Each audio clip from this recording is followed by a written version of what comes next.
ওগো তুমি আমার তুই যাইও না, আমি তোমার ছাড়া এক রাতে থাকতে পারবো না, বিশ্বাস করো। ভাবি 10 সময় বাধা দিতে হয় না। বন্ধু যাচ্ছে, যা চলে আসবে না। দেখি নিজের বউ ঠেকানোর মতন ঠেকাচ্ছিস। ওই কালকে তো ইমো অ্যাকাউন্ট খুলে দিছি, অতি ভিডিও কল দিবা না, এখন পেলে না ওইটাই কল দিবা না, তুমি চিন্তা করতেছ ক্ষেত্রে আইডি খুলে দিলাম না। ও বাচ্চা, আমার বাচ্চা চলে গেল। ও বাচ্চা, বন্ধু আমার একটা টর্চ লাইটের কথা ছিল তোমার সাথে, আর ওই একটা ফোন তো তুমি নিজেই দিতে চাইলে, সব পাঠিয়ে দিবা। ও বাচ্চা, এ কি হবে? এ কবিন দিলে? আমি তোর পাঠাতে চাইলাম না মনি, কিন্তু এখন এ কাগজ কলমে টাকা পয়সা দিয়ে সবই তো করে ফেলেছি, এখন আর ঠেকাত আমি পাচ্ছিস না বাচ্চা। আব্বা ওই কথাই এই পর্যন্ত আটকায় যাচ্ছে, আগে ছাড়ো এবার দিতেন। আব্বা আমি তো যাইতে চাইলাম না, তুমিও রাজি হয়ে গেলে আবার ও রাজি হয়ে গেল, আমি কি করবো এবার কও? আহা চাচা, বিদায় লোকলে কান্নাকাটি করতে হয় না, ভালো ভালো বিদায় দিতে হয়। আপনার ছেলে ভালো ভালো বিদায় দেন। ছেলে একটা আছে তো কি আছে, আপনি মনে করেন আমি আপনার ছেলের মতোই, আমি রুহল চাচা, আমি এখনো স্টিল আছি, আমি খাড়া আছি, আমি রুহল কথা দিচ্ছি, আমি আপনার সবকিছু দেখাশোনা করে রাখবো। চাচা আপনি ঘাবড়াবেন না, আপনি ঘাবড়ালে আমরা নরমে পড়ি, আমরা নরমে পড়ি।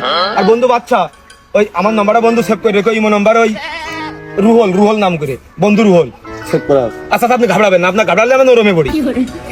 আরে দোস্ত রুহল, তোরে জলযন্ত্র ভাবে কিন্তু আমি ছুঁয়ে যাচ্ছি, তুই কিন্তু দেখে শুনে রাখিস।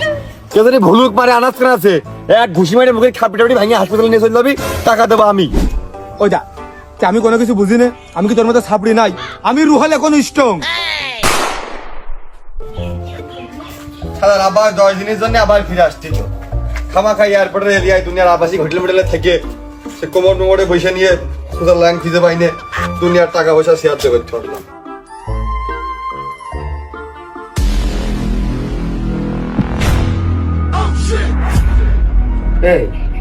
ওই কুরবানি তোমার শ্বশুর কখন আসবে না? দুপারে মাঠে গেছে, দুপারের আগে তো আর আসবে না। ও এটা হাতে মেলা সময় নেওয়া হবেন, যাও। ও ফরিদা, আমি যা আইছি আর ওরে হল, তোর তো খুব কষ্ট হয়ে গেছে, তোর আমি 1 গ্লাস পানি এনে দিই।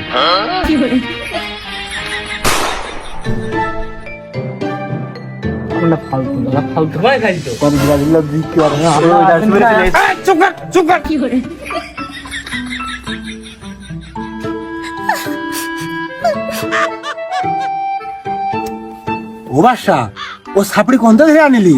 আমি না, ওই সে আমি কোন তার মধ্যে নেই। তখন মানসা ধরে এনে দিয়েছো, বুঝতে পারিছি। তা কি খানা করবা নাকি বউ ভাত দেখোস কেতি? সমস্যা, ভালো কাজ হলি তোর ডাকতাম না, তালি বোঝেক এটা কোন কাজ, এ মন্দ কাজ। এরে যাও কি হেগে, তুই কি কিছু জানিস? এরা দেখো মুখ খুলতেন না, মনে হচ্ছে তালা পড়িয়েছে। তুমি কোনে ছিলে? কে বাড়ি? আমি কোনে ছিলাম? তোমার বাড়ি? দুইজনই তো একসাথে আসলাম, জানবো কিভাবে? ও তাই তো। কি হয়েছে মনে, তুই কদিনই শুনতে চাই। সমস্যার আমি কিছু জানি নে, সব যে তো কিছু জানার ওই যে ও জানে, ও আমার একটুকুনি কইলো অর্ধেক কলি মধ্যে বসে, তুই ওর কাছে শুনে দেখ। ঝুলিয়ে বুড়ি মরা কাজ এমন। এই তোর মেয়ে খদিয়েক টাকা দিচ্ছি, তারপরেও তুই তো খুলে কদিন আমার বাড়ি কাজ আছে, আমি তো মলাম তো কাজ জন্য কয়, তুই ক কি হইলো? আমি মাত্র এখন কিন্তু বর্তমান রেমিডিয়ান যুদ্ধ, আমার কিন্তু মেলা সম্মান, তোমরা তো মূর্খ বলে আমার সম্মান দিতে পারো না। আমি এসব জানি না, 7 দিন যাবত আমি এখন যে যুদ্ধে নামিছি, ও জানে আর ও জানে। ও মাতুবার, আমি আসলে ওই ইমো সেটিং করতে এলাম, ওই ভাবির ফোনে ইমো সেটিং করে দিতে এলাম। কে আমি তোমার ছোটবেলাতে কত ফোনে ওই বাটন ফোনে সেটিং ঠিক করে দিনি, ওই সময় তোমার আমি ভালো সেটিং করতে পারি, তুমি তো জানো। তাহলে তো কোরবান হয়ে গেল, সেটিং যিনি ব্যাপারটা যিনি আমার তো আর লাগে না, মিটে গেছে ব্যাপারটা, মিটে গেছে মনে চল। ও নাকি মিটে গেছে, মিললেই না এখন শেষ পর্যন্ত। দেখো মাতুব্বার, আমি একবার কব, 2বার কিন্তু আমি করতে পারবো না, তুমি বুঝে নিবা। আমার আবার লজ্জা করে। এবার মানে কাজের কথা কবে রে, কাজের কথা কবিবা ক ক।